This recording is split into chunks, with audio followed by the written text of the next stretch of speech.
Summers. I play Carl Kane. Carl Kane comes from the foster system. He comes from a broken home. He, like a lot of people in those situations, through trauma, developed some serious mental health issues, and he finds himself in Ellen's mental institution, and she's not very nice to him, and he takes some umbrage with that. So I'm playing Ellen, who is a psychiatrist in a psychiatric hospital, and I am looking after a serial killer called Carl Kane. And sort of the premise of the story is that he's been put in here because he sort of slaughtered 5 people, but he did it when he was a child. I think most actors find everyone has a different way of getting into these things, but for me, especially with a character like Kane, where he doesn't always use his voice. So when he does, I think it's important that it's a voice that has some real distinction in it. So I worked hard to find that, and find the rhythms of the speech, and then also just physicality. He's a clown. A killer clown named Carl Kane. When he was 10, he done some very bad things, and now he's been incarcerated for 20 years, and he's about to take his ultimate revenge on Halloween. It's a cross between The Purge, Halloween, and The Joker. So we're going for old school John Carpenter vibes. It's a great story. It's a new twist on, classic horror thing. And like I say, I play an investigative journalist. So it's not action. I don't play an action. When in my youth, I played a lot of action. I would have solved all my problems with guns and muscles. And now, I'm in a position where I'm getting a lot more interesting characters. We're making a killer clown movie. It's set around Halloween in 2016 during the real life killer clown scare. Remember when they were all on the news and that kind of stuff. And the idea is that there's a little bit more to it than that.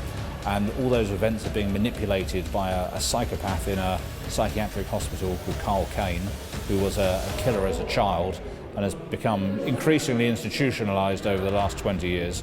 And his doctor, Ellen, and her investigative journalist friend, John, have to try and stop him before there's a bloodbath on Halloween.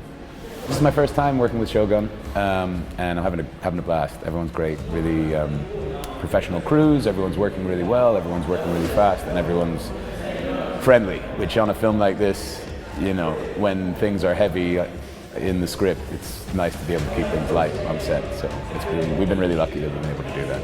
Phil Claydon, the writer-director, is a filmmaker I've been a fan of for many years, ever since I saw LVK, which was a big success. And we talked about making a horror movie for some time, and we both liked the idea of a killer clown movie. I was so impressed with that movie, The Terrifier 2. I thought it was fantastic. I totally understand why it was so successful. And we thought, why don't we try and do something like that but British?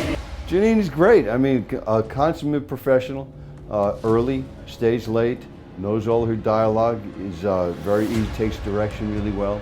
And working with Phil Claydon, it's not with a T, it's with a D, right? Claydon, has been magic because he's very specific in his direction. And he'll do a take and he'll tweak it just a little bit.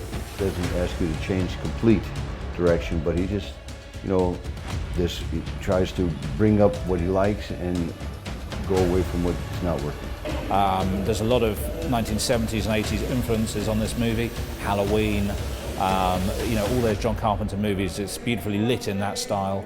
And he's really, really delivered a fantastic script, something really fresh and original and cinematic and exciting. I think it's quite deep. It's a horror movie, but it's not one of those sort of thoughtless slasher type, sort of get in there, kill. It's quite thoughtful and deep.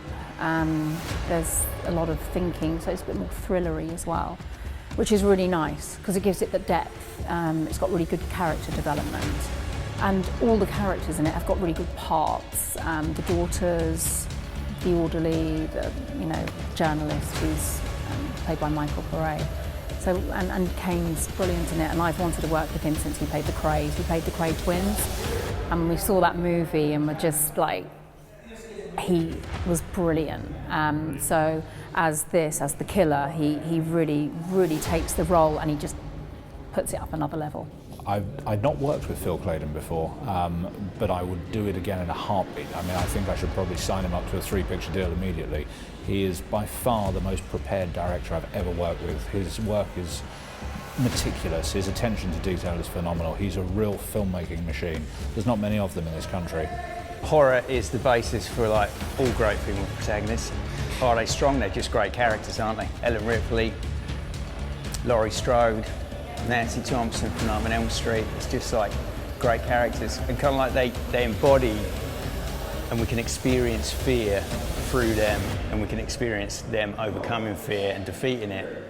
And I don't know, for audiences, it just feels better to put ourselves in the shoes of a female protagonist than it sometimes does a male protagonist. Yeah, I've worked with British crews, of course, because they're really good. This is a fucking sharp crew.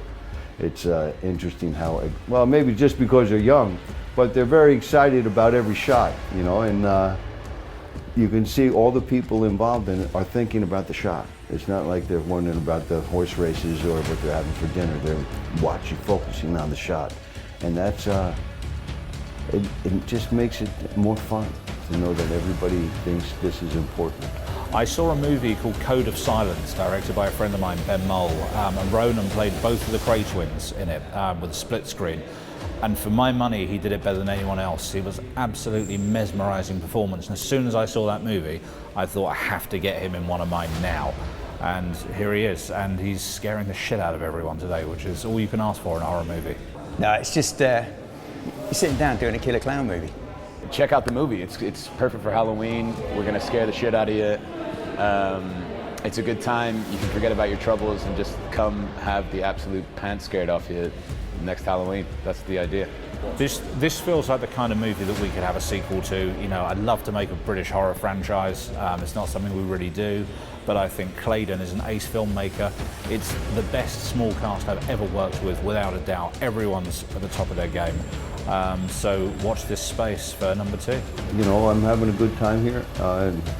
You know, the fish and chips is great.